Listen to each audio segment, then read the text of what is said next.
당신은 사랑 때문에 죽음의 문턱까지 갔던 적이 있나요? 고대 그리스 신화 속 한 여인은 실제로 지하 세계까지 내려가야 했습니다.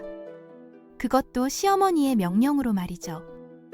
믿기 힘들겠지만 이것은 사랑의 대가로 치러야 했던 가장 극한의 시련 중 하나입니다. 과연 무엇이 한 여인을 이토록 절망적인 상황으로 내몰았을까요? 이제 푸시케라는 여인의 놀라운 이야기를 본격적으로 파헤쳐 보겠습니다. 모든 이야기는 데메테르의 신전에서 시작됩니다. 곡물의 여신 데메테르 앞에서 푸시케는 눈물을 흘리며 자신의 처참한 상황을 털어놓고 있었어요. 사랑하는 남편을 잃었고 그 원인이 바로 자신의 호기심 때문이었다는 사실이 그녀를 더욱 괴롭혔죠. 데메테르는 이 불쌍한 여인을 보며 깊은 동정심을 느꼈습니다. 아이야, 네 마음의 상처가 이렇게 깊구나. 하지만 포기하지 마라. 아직 희망은 남아있다. 여신의 목소리에는 따뜻함이 묻어났어요. 아프로디테의 신전으로 가거라. 그녀 앞에서 진심으로 참회하고 용서를 구한다면 혹시 모를 기회가 있을지도 모른다. 하지만 데메테르 역시 알고 있었습니다. 아프로디테가 얼마나 질투심이 강하고 복수심에 불타는 여신인지를요. 그럼에도 불구하고 이것이 푸시케에게 남은 유일한 길이었거든요. 푸시케는 무거운 발걸음으로 사랑의 여신 아프로디테의 신전을 향했습니다. 그녀의 마음속에는 두려움과 희망이 뒤섞여 있었죠. 과연 자신을 그토록 미워하는 시어머니가 용서해 줄까요? 신전에 도착한 푸시케를 맞이한 것은 아프로디테의 차가운 시선이었어요. 감히 내 앞에 나타날 용기가 있었구나. 여신의 목소리는 얼음처럼 차갑고 날카로웠습니다. 네가 내 아들을 유혹하고 내 명예에 먹칠을 한 것도 모자라서 이제는 내게 자비를 구하러 왔다는 말이냐? 푸시케는 무릎을 꿇고 고개를 숙였어요. 여신님, 저의 잘못을 깊이 뉘우치고 있습니다. 어떤 벌이라도 달게 받겠으니 제게 기회를 주십시오.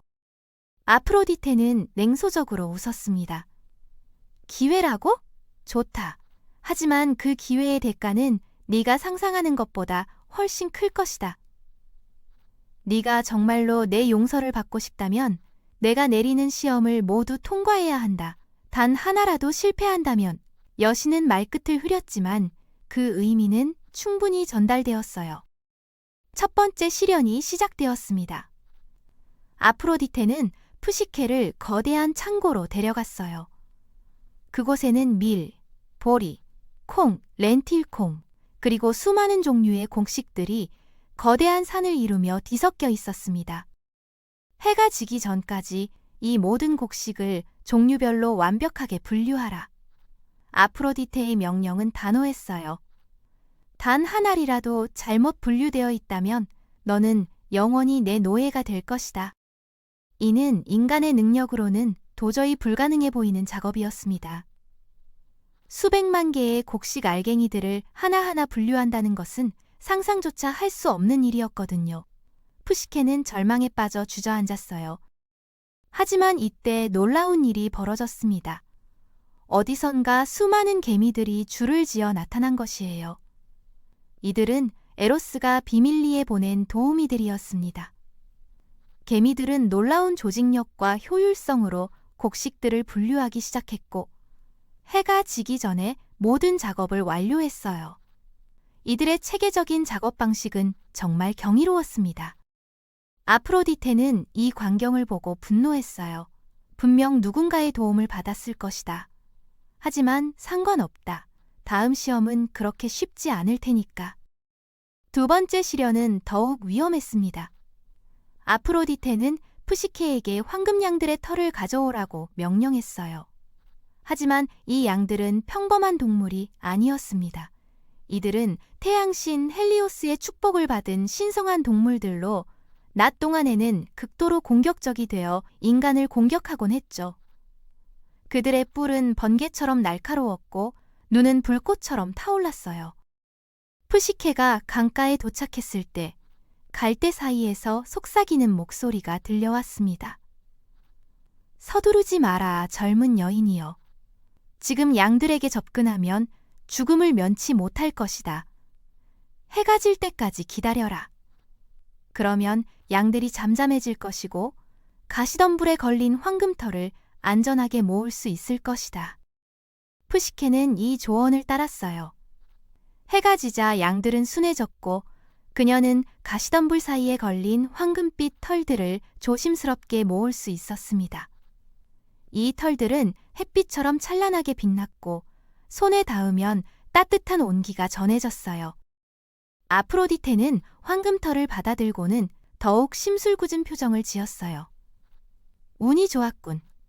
하지만 다음 시험에서는 운만으로는 안 될 것이다. 세 번째 시련은 가장 위험한 것이었습니다. 푸시케는 스틱스 강의 근원지에서 물을 가져와야 했어요. 이 강은 죽음의 강으로 그 근원지는 높고 험한 산 꼭대기에 있었습니다. 더욱이 그곳은 무시무시한 용들이 지키고 있어서 접근하는 것 자체가 불가능했죠. 용들의 숨소리만으로도 바위가 녹아내릴 정도였거든요. 푸시케가 절벽 앞에서 절망하고 있을 때 하늘에서 거대한 독수리가 날아왔어요. 이는 제우스의 독수리였습니다. 걱정하지 마라, 푸시케. 내가 대신 물을 길어다 주겠다. 독수리는 푸시케의 물병을 받아들고 위험한 근원지로 날아가 신성한 물을 가져왔어요. 아프로디테는 이제 완전히 화가 났습니다. 신들까지 내 편을 드는구나. 하지만 이번에는 다르다. 네가 직접 해결해야 할 문제를 주겠다. 마지막 시련이 시작되었어요. 아프로디테는 작은 상자를 푸시케에게 건네며 말했습니다. 이 상자를 가지고 지하 세계로 가라. 페르세포네에게 내 아름다움이 시들었으니 그녀의 아름다움을 조금 나누어 달라고 하라. 그리고 절대로 이 상자를 열어보려고 하지 마라. 푸시케는 이것이 사실상 죽음을 의미한다는 것을 알았어요. 살아있는 인간이 지하세계에 가는 방법은 죽음뿐이었으니까요. 그녀는 높은 탑으로 올라가 자살을 시도하려 했습니다. 하지만 그때 신비로운 목소리가 들려왔어요. 멈춰라, 푸시케. 아직 포기하기엔 이르다. 살아서 지하세계에 가는 방법이 있다. 목소리는 자세한 방법을 알려주었습니다. 동전 2개와 보리빵 2개를 준비하고 특정한 동굴을 통해 지하세계로 내려가는 길을 안내해 주었죠. 푸시케는 용기를 내어 그 험난한 여행을 시작했어요. 어두운 동굴을 통과하고 아케론 강에서 카론의 배를 탔습니다. 카론은 처음에 살아있는 인간을 태우기를 거부했지만 푸시케가 동전을 건네자 마지못해 배에 태워주었어요. 지하세계의 궁전에 도착한 푸시케는 하데스와 페르세포네 앞에 섰습니다. 지하세계의 여왕 페르세포네는 푸시케의 사연을 듣고 동정심을 느꼈어요. 불쌍한 아이구나. 사랑 때문에 이런 고생을 하다니. 페르세포네는 상자에 자신의 아름다움을 담아 푸시케에게 돌려주었습니다. 돌아가는 길에서 푸시케는 큰 유혹에 빠졌어요. 물에 비친 자신의 모습을 보니 이 모든 시련으로 인해 너무나 초라해져 있었습니다.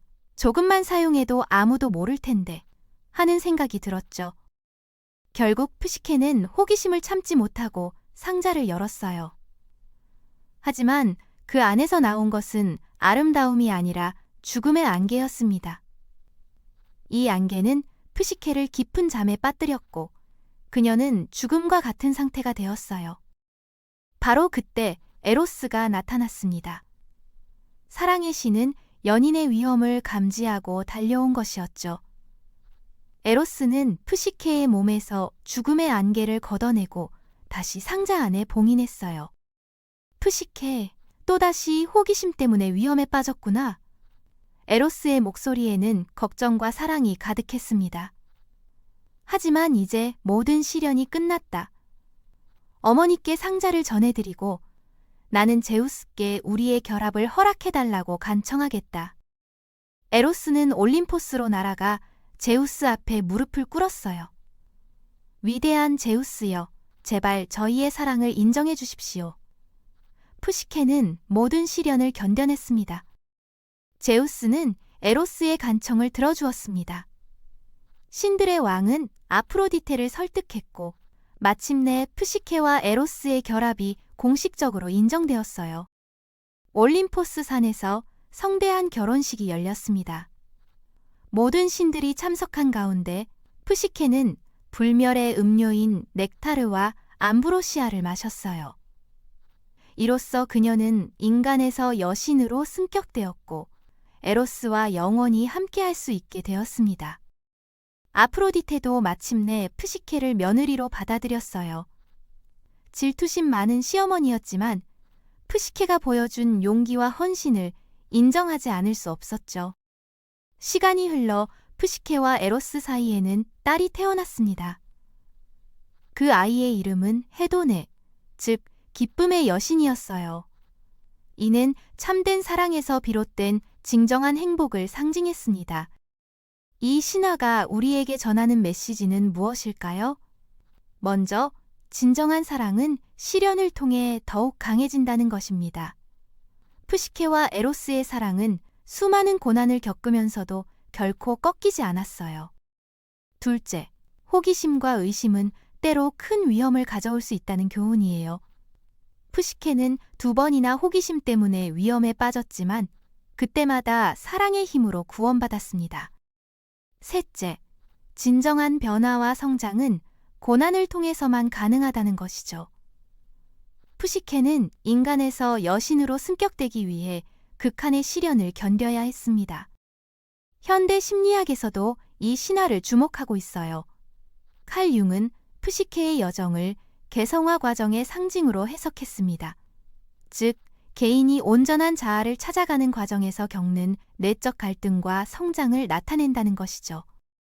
또한 이 이야기는 관계 심리학의 관점에서도 흥미로운 통찰을 제공합니다.